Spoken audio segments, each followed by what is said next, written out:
आकाशवाणी गोरखपुर से प्रादेशिक समाचार।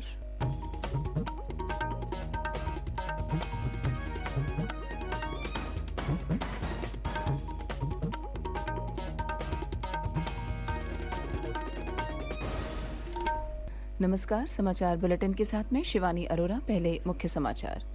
प्रधानमंत्री नरेंद्र मोदी ने लखनऊ में 3 दिवसीय उत्तर प्रदेश वैश्विक निवेशक सम्मेलन 2023 का किया शुभारंभ।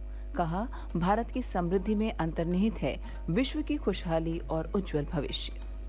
निवेशक सम्मेलन में मुख्यमंत्री योगी आदित्यनाथ ने कहा, सम्मेलन में प्रदेश को 32 लाख करोड़ रुपए से अधिक के प्राप्त हुए हैं निवेश।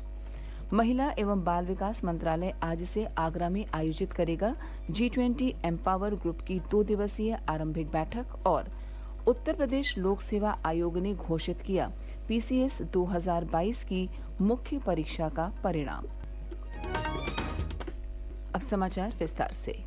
प्रधानमंत्री नरेंद्र मोदी ने कहा कि विश्व की खुशहाली और उज्जवल भविष्य भारत की समृद्धि में अंतर्निहित है। उन्होंने कहा कि भारत ने कठिन दौर में लचीलापन और बेहतर स्थिति को फिर से बहाल करने की शक्ति प्रदर्शित की है। ऐसा होने के कारण देश के नागरिकों का बढ़ता विश्वास है। श्री मोदी कल लखनऊ में उत्तर प्रदेश वैश्विक निवेशक सम्मेलन 2023 के उद्घाटन के बाद समारोह को संबोधित कर रहे थे। उन्होंने कहा कि एक बाजार के रूप में भारत अब समेकित बन रहा है और सरकारी प्रक्रियाएं साधारण बन रही हैं। देश की उभरती वैश्विक आर्थिक वृद्धि का उल्लेख करते हुए प्रधानमंत्री ने कहा कि कोविड महामारी और रूस यूक्रेन संकट समेत विभिन्न वैश्विक चुनौतियों का सामना करने के बावजूद भारत विश्व में तेजी से बढ़ती हुई अर्थव्यवस्था है। भारत की इकोनॉमी के आज के सामर्थ्य और यहाँ के मैक्रो और माइक्रो इकोनॉमिक फंडामेंटल्स को भी बहुत बारीकी से देख रहे हैं। आखिर पैंडेमिक और वॉर के शॉक के बाहर निकलकर भारत फास्टेस्ट ग्रोइंग इकोनॉमी कैसे बना है। आज दुनिया की हर क्रेडिबल वॉइस ये मानती है कि भारत की अर्थव्यवस्था ऐसे ही तेजी से आगे बढ़ती रहेगी। प्रधानमंत्री ने कहा कि उत्तर प्रदेश सुशासन, शांति, कानून व्यवस्था और स्थिरता के लिए जाना जाता है। उन्होंने देश के विकास में उत्तर प्रदेश के योगदान को स्पष्ट किया और कहा कि उत्तर प्रदेश के पास विश्व के अनेक देशों के मुकाबले और अधिक क्षमता है।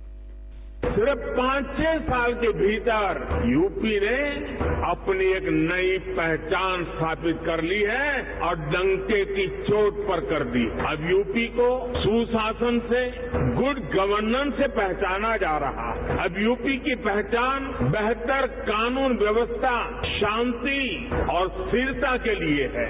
अब यहाँ वेल्थ क्रिएटर्स के लिए नित्य नए अवसर बन रहे हैं।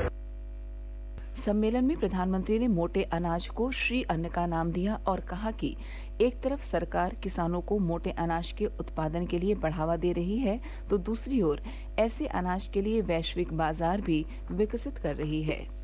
हमने इस मिलेट को, मोटे अनाज को एक नया नाम दिया है, श्री अन्न। ये श्री अन्न जिसमें न्यूट्रिशन वैल्यू बहुत अधिक है। ये सुपर फूड है। जैसा श्रीफल का माध्यम है, महात्मय है, वैसा ही श्री अन्न का भी महात्मय बनने वाला है। हमारे ये प्रयास है कि भारत का श्री अन्न ग्लोबल न्यूट्रिशन सिक्योरिटी को एड्रेस करे। दुनिया इस वर्ष को इंटरनेशनल ईयर ऑफ मिलेट के रूप में भी मना रही है।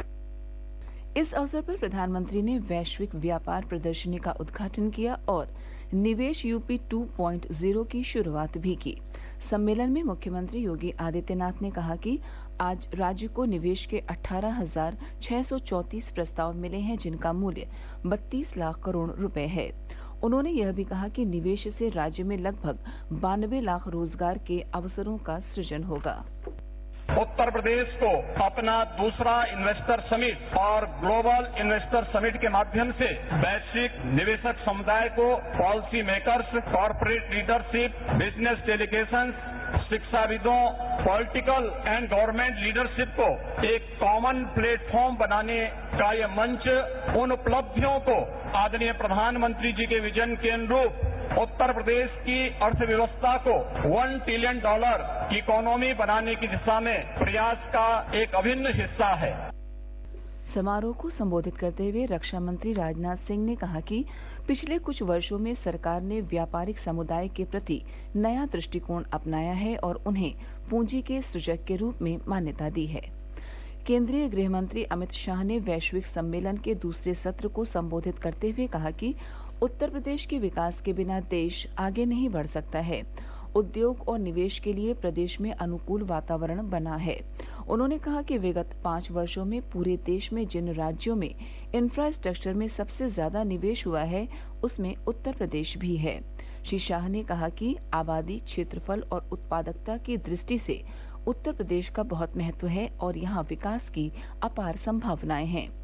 गृह मंत्री ने मुख्यमंत्री योगी आदित्यनाथ सरकार के द्वारा प्रदेश के MSME के साथ ODOP को भी बढ़ावा देने की प्रशंसा करते हुए कहा कि MSME के लिए राज्य सरकार ने जो नीतियां बनाई हैं उससे रोजगार के अवसर बढ़ेंगे।